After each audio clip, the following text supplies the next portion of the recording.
सौभाग्य था हमारा श्रीमान, 22 तारीख को बहुत कम लोगों को आमंत्रण मिला था, वहां जाने का अवसर मिला। इतना सुव्यवस्थित कार्यक्रम, माननीय मुख्यमंत्री जी जब माननीय प्रधानमंत्री जी जा चुके थे और सब अतिथि जा चुके थे, तब घूमते रहे, एक एक व्यक्ति से मिलते रहे और वो बड़ा भावनाओं का अतिरेक था। भगवान श्री राम के हम सभी लोगों के जीवन में, हमारे यहाँ अवध में जब शिशु का जन्म होता है तो उसके कान में राम नाम, राम कहा जाता है। जब विद्या आरंभ होता है श्रीमन, तो राम लिखा जाता है तख्ती पर, उसका हाथ पकड़ करके। और अंतिम यात्रा के विषय में तो हम सभी को पता है, राम नाम सत्य है कहा जाता है। वो भगवान राम किन परिस्थितियों में तंबू में रहे, निर्वासित रहे, इस बात की प्रसन्नता इतनी गांव-गांव है। कोई ऐसा गांव नहीं होगा जहां भंडारा ना हुआ हो, कोई ऐसा गांव का पुराना मंदिर नहीं होगा जहां रंगाई पुताई न हुई हो, कोई ऐसा गांव, कोई कस्बा नहीं होगा जहां भंडारा न हुआ हो, जहां दिवाली न मनाई गई। और सभी प्रसन्न थे। और आपको भी श्रीमान, इस बात का हम सभी लोगों की ओर से आभार है, आपने तय किया है कि हम सभी लोगों को दर्शन कराने ले चलेंगे। कुछ विधायक अभी चर्चा कर रहे थे कि हम लोग जाएंगे कि नहीं जाएंगे, इस पर चर्चा मेरे विचार से आपके नेतृत्व में, और आप दल से बहुत ऊपर हैं, आपको हम सभी लोगों ने अपना विश्वास व्यक्त किया है, चाहे वो सत्ता पक्ष हो चाहे प्रतिपक्ष है। तो ये यात्रा आपके नेतृत्व में हो रही, तो मेरा सुझाव है कि सभी साथियों को, सभी विधायकों को खुशी खुशी चलना चाहिए। ये कोई राजनीतिक यात्रा नहीं है और उसका अहोभाग्य है जो जाए।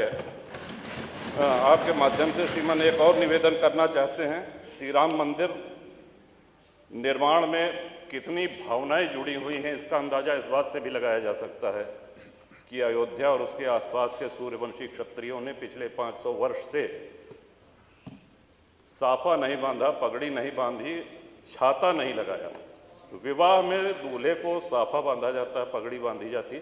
उनका वो प्रण प्रतिज्ञा आज पूरी हुई है। कितने लोगों की इच्छा,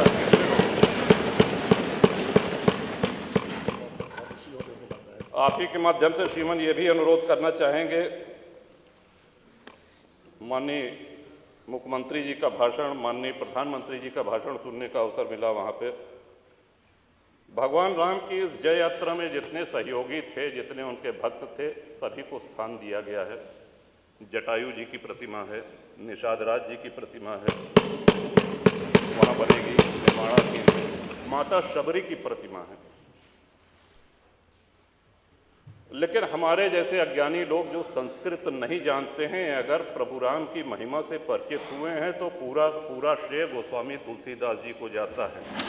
मैं आपके माध्यम से श्रीमान अनुरोध करूंगा कि गोस्वामी तुलसीदास जी की एक प्रतिमा, और उन्हीं कलाकार के द्वारा, श्री अरुण योगीराज जिन्होंने रामलला सरकार का विग्रह बनाया है, उन्हीं के द्वारा निर्माण करके माननीय मुख्यमंत्री जी अगर वो करें तो हम सब लोगों के लिए ये बहुत ही प्रसन्नता की बात होगी कि तुलसी बाबा की वहाँ पे मूर्ति लगे।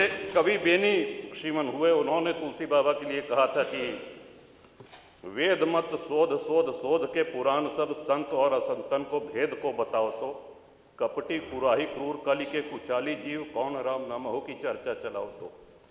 कहे कवि बेनी मानो मानो हो प्रकृति, पाहन हिये में कौन प्रेम उपजाओ तो, और भारी भव सागर उतार तो कौन पार, जो पे रामायण तुलसी न गाओ तो।